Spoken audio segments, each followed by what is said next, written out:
Bongkar cara rekomendasi YouTube, baca pikiran dan minat user guys. Mari kita sama-sama belajar guys. Ada yang terbaru dari algoritma YouTube nih. Mungkin ada yang sudah tahu di antara kalian, atau mungkin ada juga yang belum tahu.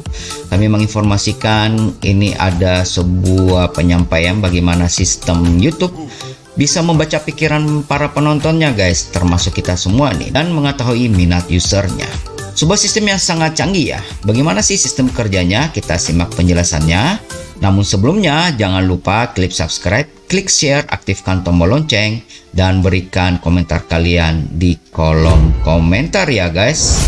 Kembali bersama podcast radio, ditemani oleh Mimin Freddy, bongkar cara rekomendasi YouTube membaca pikiran dan minat user guys. Rekomendasi YouTube memberi pengalaman menonton yang lebih dan dengan mudah mengantar pengguna ke tayangan yang telah disesuaikan guys. Penyesuaian tersebut dilakukan dengan sejumlah aspek, dari mulai klik video yang dipilih, waktu tonton video, hingga video yang dibagikan. Vice President of Engineering YouTube, Christoph Goodrow, mengatakan YouTube recommendation atau rekomendasi YouTube bekerja berdasarkan ketertarikan user atau pengguna guys. Dengan miliaran konten yang tersebar di platform YouTube, pengguna akan dimudahkan dalam mencari konten yang sesuai dengan kesukaan mereka. Goodrow menganalogikan rekomendasi YouTube itu sebagai seorang pustakawan yang membantu mencarikan buku yang sesuai dengan minat pembaca di sebuah perpustakaan yang sangat besar guys. Setiap video memiliki penontonnya tersendiri, dan tugas sistem rekomendasi adalah menemukan penonton tersebut. Bayangkan betapa sulitnya menelusuri miliaran buku di sebuah perpustakaan raksasa tanpa bantuan seorang pustakawan, ucap Goodrow dalam acara virtual YouTube yang disiarkan beberapa hari yang lalu guys. Goodrow pun mengatakan tanpa rekomendasi YouTube, pengguna mungkin tidak akan tahu sebuah video yang masuk dalam kategori yang kita sukai ada di dalam platform tersebut guys. Nah, bagaimana sih cara kerja YouTube itu merekomendasikan sebuah video kepada para penontonnya guys? Jadi sistem rekomendasi YouTube itu bekerja dengan prinsip membantu pengguna menemukan video yang ingin ditonton dan yang akan memberikan manfaat katanya. Rekomendasi tersebut dapat ditemukan pada dua tempat nih. Pertama, halaman beranda dan panel berikutnya. Jadi halaman beranda ditampilkan saat pengguna pertama kali membuka YouTube, berisi panduan antara rekomendasi yang sudah dipersonalisasi dan konten dari channel yang disubscribe serta berita dan informasi terbaru guys. Panel berikutnya muncul ketika penonton video dan menyarankan konten lain berdasarkan video yang sedang dinikmati serta video lain yang mungkin diminati yang lainnya guys.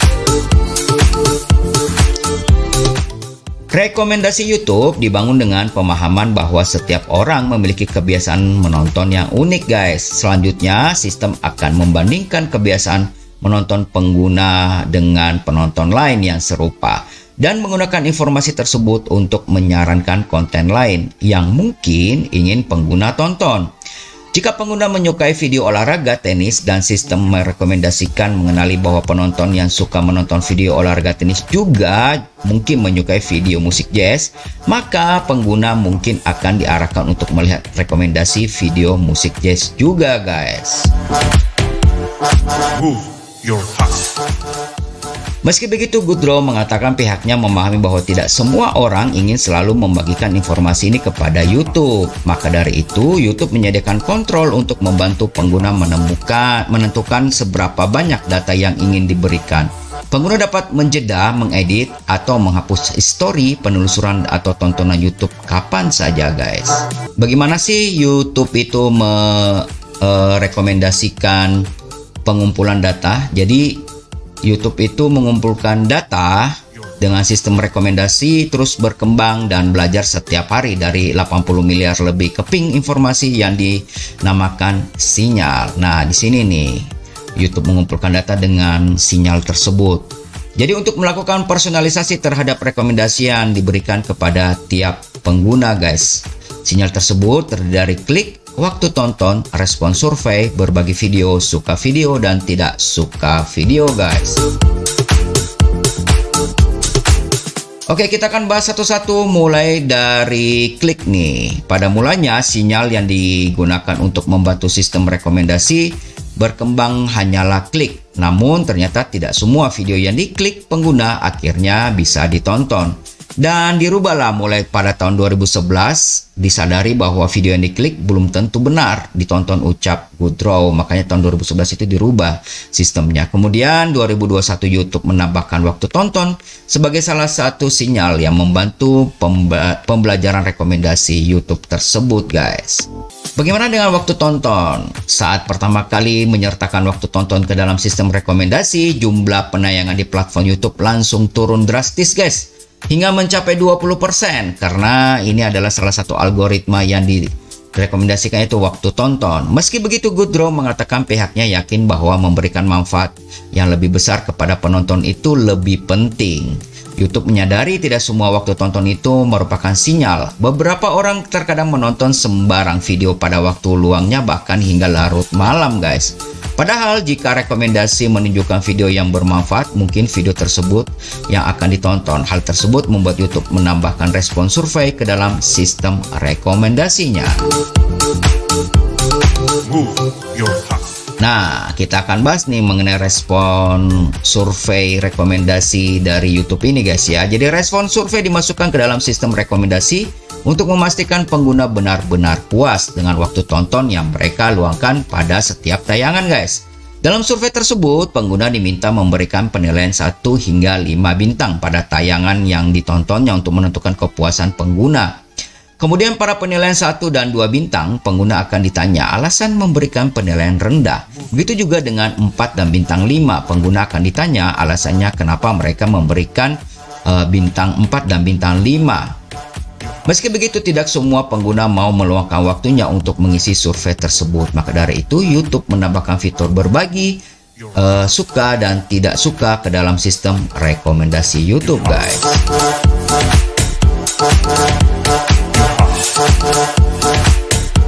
Dan yang terakhir, adanya share, like, dan dislike. Ini juga sangat mempengaruhi daripada rekomendasi algoritma YouTube guys. Pengguna cenderung membagikan atau menyukai konten yang memberikan kepuasan bagi mereka. Hal tersebut dijadikan salah satu sinyal yang digunakan YouTube untuk melakukan personalisasi halaman rekomendasi pengguna.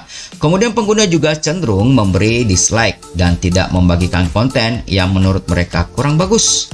Lebih lanjut, bobot setiap sinyal juga disesuaikan dengan kebiasaan pengguna. Misalkan pengguna yang lebih sering membagikan konten atau melakukan like pada konten akan diberi bobot lebih besar pada sinyal tersebut dalam perhitungan rekomendasi YouTube guys.